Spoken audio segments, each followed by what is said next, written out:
Hey everybody, Dave Gumpper here with with Wave Group here on an episode of Insightful Tech. Today we have a special guest joining us, Peter McGarry. How you doing, Peter? I'm doing well, Dave. How are you doing?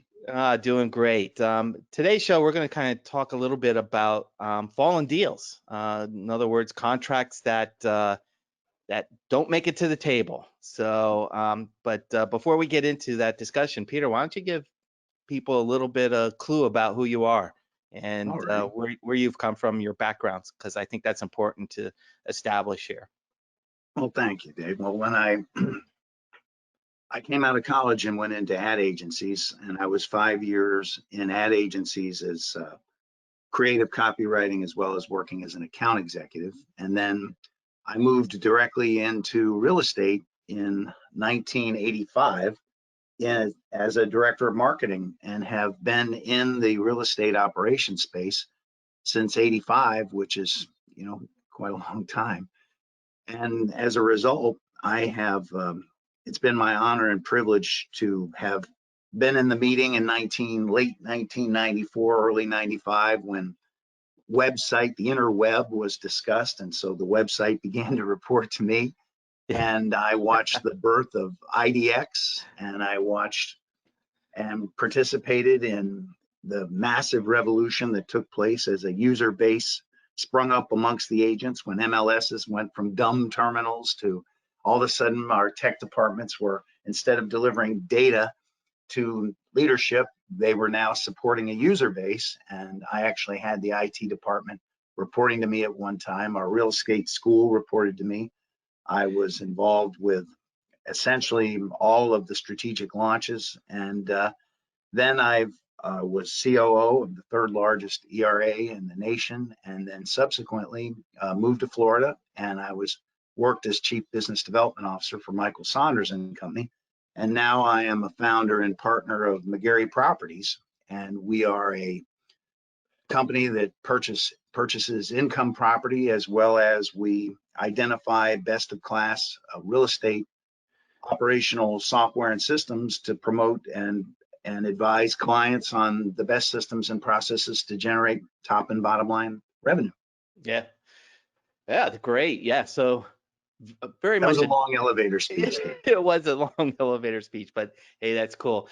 So let's talk a little bit. You and I have been having some conversations about, the deals that never make it to the transaction table, right? And never get closed out. And in my, and this is anecdotal, there's really no true hard facts, but just my experiences working with other brokerages throughout the country, and looking at, some of their, their financials and so forth. One thing I picked up on was that deals that have fallen through on a monthly basis range from between 7 to about 14%. And I was like, holy crow, I didn't think it was that large. And every time I looked at it from different brokerages, it really surprised me to see that those numbers are like that. And it was pretty consistent between 7 and 14% every month of deals that just don't make it to the closing table. Have you seen that same thing in your experience in the past? Yeah, absolutely. Totally. I mean, I tracked what we used to call them DFTs, deals that fall through. So DFT would be my acronym for it. And we tracked, I've spent countless years tracking DFTs simply because the agent has done all this work. All the parties at the table have done all this work to have it fall apart at the last minute. And I found it anywhere, to your point, typically I was running at, 10, 11, 12% has been my common norm. And I also discovered that DFTs vary from market to market. For example, in North Carolina, the DFT fall throughs as a result of financing were far higher than they are down here, of course, because down here, they're in Florida, so many of the transactions are cash. So the whole rationale behind, to your point, the subtleties of the why. Yeah. Why did this deal fall apart? And a lot of times, like you and I've talked about, the data of getting to that why is a bit elusive and anecdotal. It's tough. It's tough to get to it because people, it's like revisiting a car crash. You know, the people that were involved really are like, I don't want to go back that way. Yeah, exactly. Yeah. So it is there are all kinds of strange reasons why, and it is a very understudied but huge amount of money potential in DFTs. Yeah, and talking about that money potential. So when this first captured my eye, I said, well, what does this really mean? How much money? What makes sense? So, I follow Steve Murray and RealTrends. They put out the top 500 brokers report, and you can see dollar volume and unit volume, number of units that each one of these the brokerages submit to Steve and his team to produce this great report. And I just for shits and giggles, I just said, hey, let's take Howard Hanna, for instance. Mm-hmm, And I know what their dollar volume was for 2018 or 20, I think I did this one 2018. And mm-hmm, also the report tells you how many list sides and sell sides are there. So I said, well, let me do the reverse math on here. Let's find out what is the true company dollar, or how much money could the company dollar be. And let's take a look. And I took a low number. I said, okay, let's just take 7% per month mm-hmm, of the deals, of the total deals that Howard Hanna would do on a monthly basis would fall through. mm-hmm. And I took that number, reverse mathed it, and figured out that by the time I looked at it, the company dollar for Howard Hanna to recover, just if they were just to recover 10% of those deals, in other words, actually brought those deals to the closing table Mm-hmm, of the ones mm-hmm. that fell through, that they would actually, in over a year, it would be about 1.2 to 1.3 million dollars of Company dollar. company dollar. Mm. And I was really impressed. And now again, I did, I had to It's a make some swag. assumptions, but it's a swag. But even if I'm off, 20%, those are still big numbers.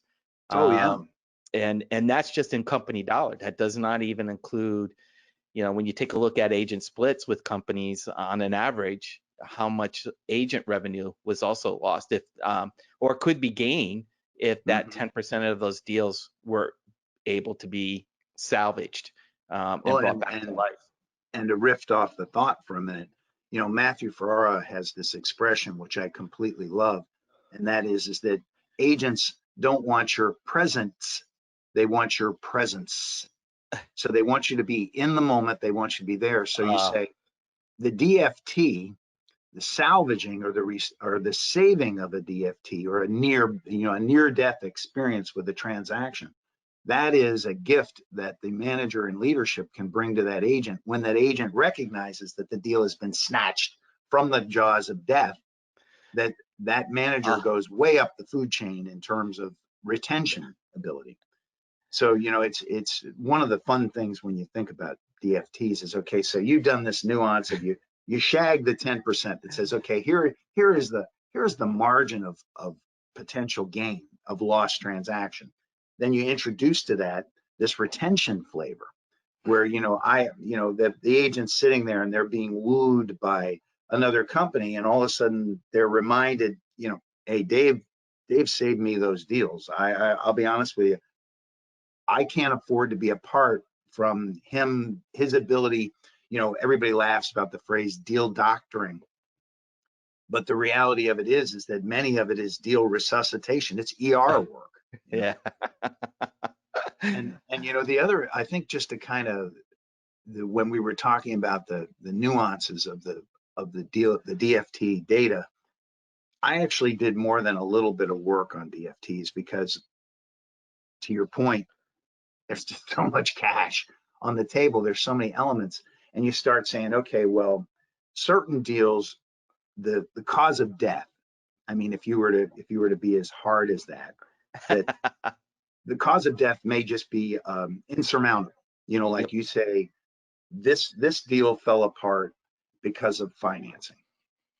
Well, other than interjecting your mortgage company into that equation, which could save a deal, there are a certain amount of those that you almost have to say, okay, that fell apart because that was financing related.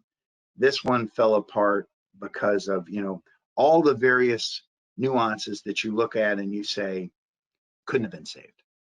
Yep. I mean, but there are a percentage of them in there that can be. Exactly. And Exactly. and so from a prop tech, or from our perspective, what systems can be put in place that, number one, alerts the manager that, from a, let's use an ER metaphor for a minute, that we have an ambulance that's inbound. The patient, the transaction, is suffering from the following ailments. Yep. But that inbound ambulance call, how can our data systems throw the flag that we've got an inbound ambulance? Yeah, I think that's exactly one reason why when I saw these numbers, I was starting to think about that. It's like, this is a perfect use case scenario for artificial intelligence, machine learning, right? Mm-hmm. This is where you inject a bunch of data points into a learned model that can pick up, and it's everything from natural language processing, being able to take context of content, of copy, of words, and so forth, and pull out certain phrases that have a high propensity to create an event where the deal might fall through.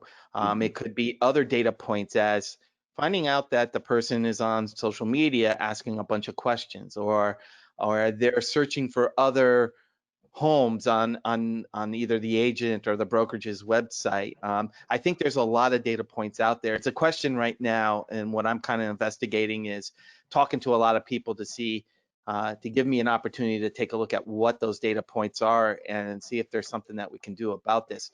But I think it's I think there's more questions that need to be answered that no one's actually answering right now, or they are answering them, but it's only anecdotal. So I was talking to a friend of mine, Christopher Callahan. He's the Chief Information Security Officer for Weicker Companies up Mm-hmm. in New Jersey.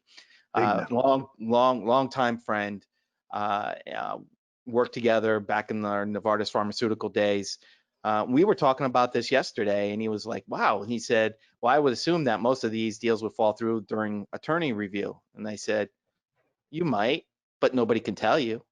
And Right. he was like, and Chris is like this super data person, right? Because he deals with security, and security Mm-hmm. is all about data and privacy and process and so forth. And he goes, "You can't." I said, "No, you can't. There's no way to know." I said, "When I've talked to people, anecdotally, they've been telling me that, oh, it's either home inspection that's causing the problem, or it could be financing that people back out of, or it could be just change of life.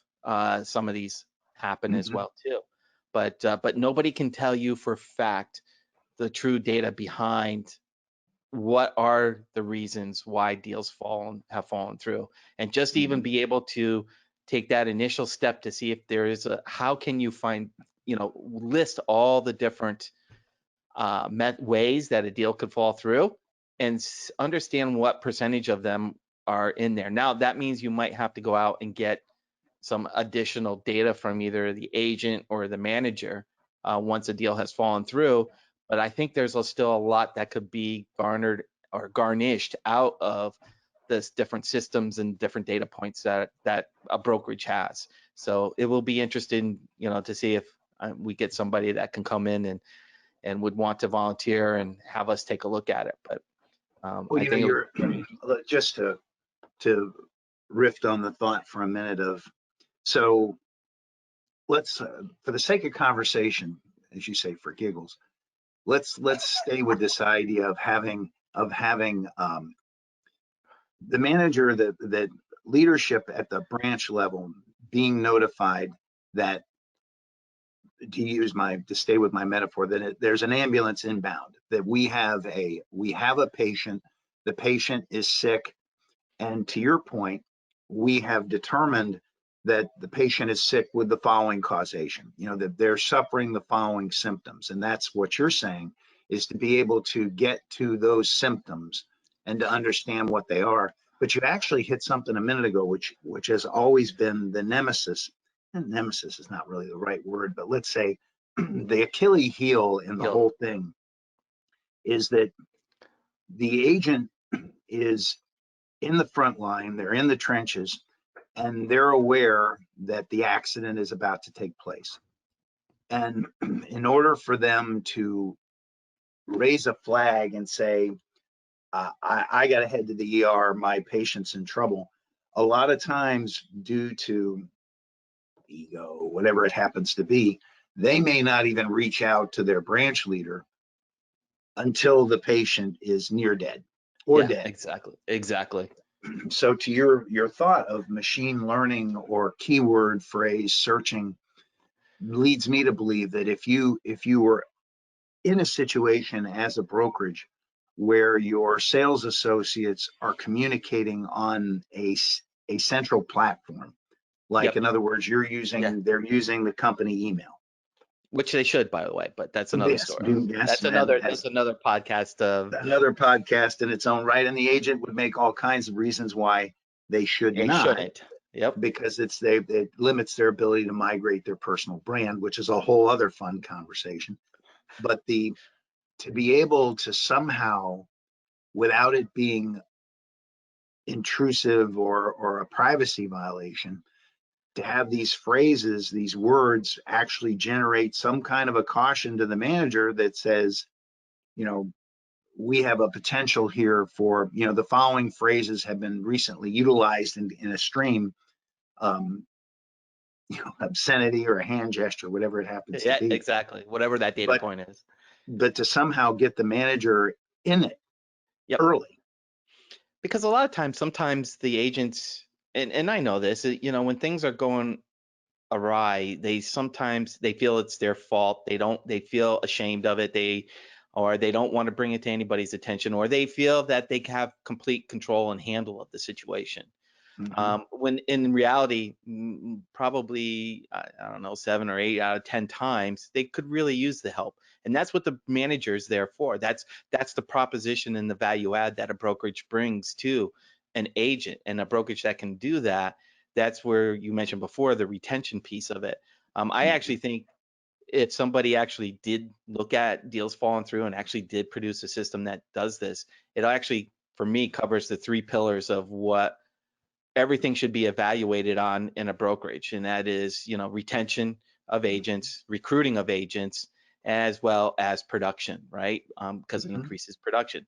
And I think it hits on all 3 of those pillars for a brokerage, that they could see a large value in Totally. having something like this. The other interesting thing that you were hitting on, and I in between the thought there, was that the manager, let's say 1 out of 10 deals falls through on average. Here, again, averages are dangerous as hell. But let's say an agent, only 1 out of 10 agent deals collapses. And so that 1 out of 10 is even a top producing agent that's maybe doing 20 or 30 units a year, 3 units falling through is not enough for that agent to become proficient at identifying the danger signs or being able to even know what to happen. Now, meanwhile, the manager becomes an expert ER doctor, and they say, oh, that's just a sucking chest wound. I've seen 5 of those today. And the agent's like, but there's blood everywhere. And the manager's like, no, look, it's, we got this covered. And the agent's like, wow, because the manager is now, and even, and I'll let this thought go, but I've actually been involved in discussions where, in my past, I've been involved in hiring recruiting trainers that come and train the managers on how to recruit.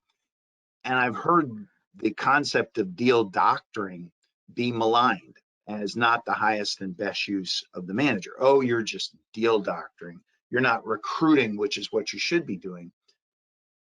But I think the paradigm shift of saying, you know what, maybe deal doctoring is a highest and best use.